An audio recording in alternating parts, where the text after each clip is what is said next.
So I unintentionally created a video arc over whether or not gaming was getting worse, and the honest answer is no, but it took me like 2 months to get to that conclusion. If you haven't seen the arc, which I kind of refuse to call it a series because that implies I planned this, I spent the last few months going back through every era I claimed was better. Flash games, Saints Row 2, Left 4 Dead, the era when games and movies went through this weird dark phase and nobody really talks about it. And I made a video on each one, and the running thesis was, back then, games had something they don't have now. And for the most part, I believe that. I mean, I still kind of believe that. But I think it's more complicated than I made it sound. Flash games, for example, the argument I made was they had personality. You could sit down, play something completely unhinged for 20 minutes and walk away. No season pass, no FOMO, no Discord server telling you what the meta is. It was just a game. You played it, and then you went to class. While that's not an incorrect opinion, there is a caveat. That's not game design, it's a business model. Flash games were free because they had to be. By the time gaming became worth taking seriously as an industry, that model was done. You can't be mad at a game for being worth money. Harkening back to that same golden era, we went back and played Saints Row 2, Left 4 Dead, PlanetSide 2, Gary's Mod, and they held up. Genuinely. Which surprised me, because I was kind of expecting nostalgia to do what nostalgia usually does. Make you feel warm about something right up until you actually look at it again and realize it's a little broken. And broken was a little bit of an understatement. We had a lot of trials and tribulations getting half of those games to run on modern hardware, and it was kind of a pain in the dick. Like, most of that footage never even made it into the video. In the case of Saints Row 2, it's more than a little broken, but it still holds up. And I think the reason it holds up is not the game, it's me. I brought 15 years of context to that replay. I know what I like. And a kid sitting down with Saints Row 2 for the first time in 2026 is probably not going to have my experience. They're having their own, and that's probably fine. So what actually changed? So here's where the original argument kind of starts to fall apart on me. I made a video on why video games stopped being fun, which was basically why the soul left gaming, and games used to feel like yours. Like a weird niche thing that specific people were into. Then it became this juggernaut of industry, and it became everything, and stopped feeling like anything. Which sounds right, except when I went back through the era when media got kind of weird and dark and edgy, I made a whole video about this. What I found is that every community from that era is still alive.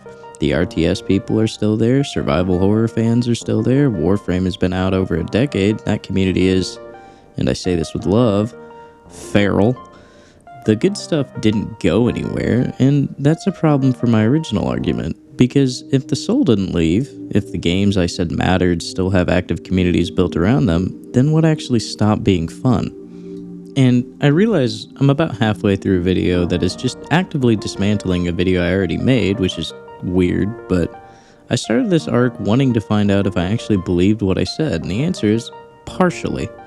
In a more complicated way than I made it sound, I also made that first video in like 3 hours, so yeah.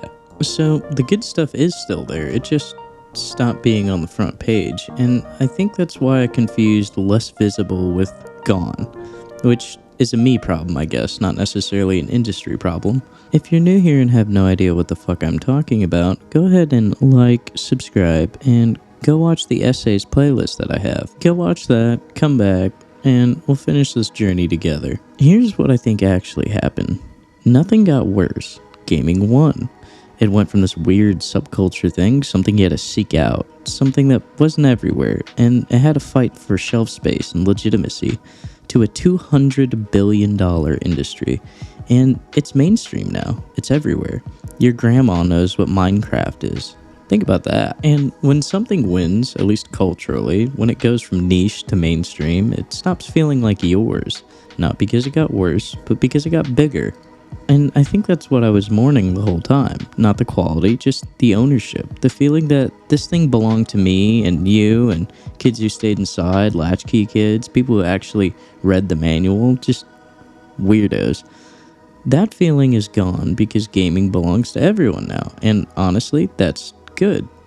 That's what happens when something you love turns out to be good.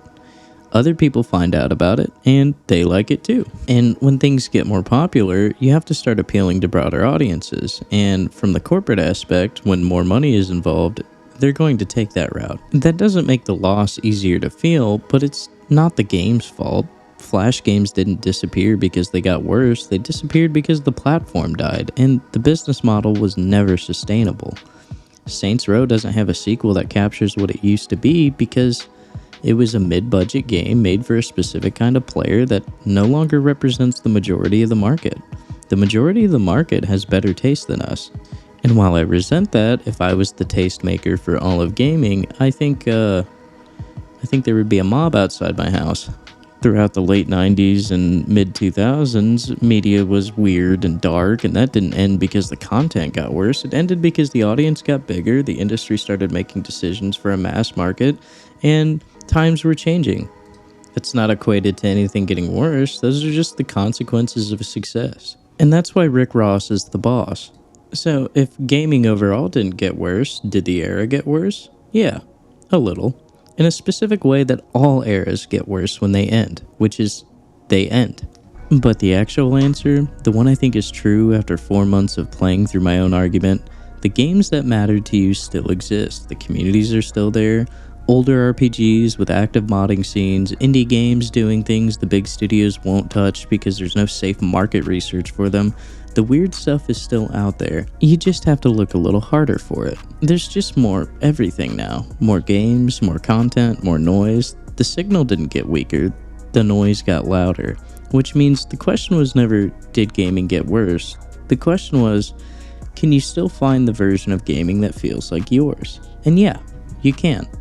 It just requires more effort than it did when you were 12, and your only option was whatever was at GameStop on the shelf. I think before I was just describing a feeling and calling it fact. The feeling is real, but the facts are more complicated. Gaming isn't worse, we're just older, the industry's bigger, and those two things happening at the same time make everything feel like a loss. But it isn't. Go play something. Like, subscribe, comment, do all that fun shit. Until next time.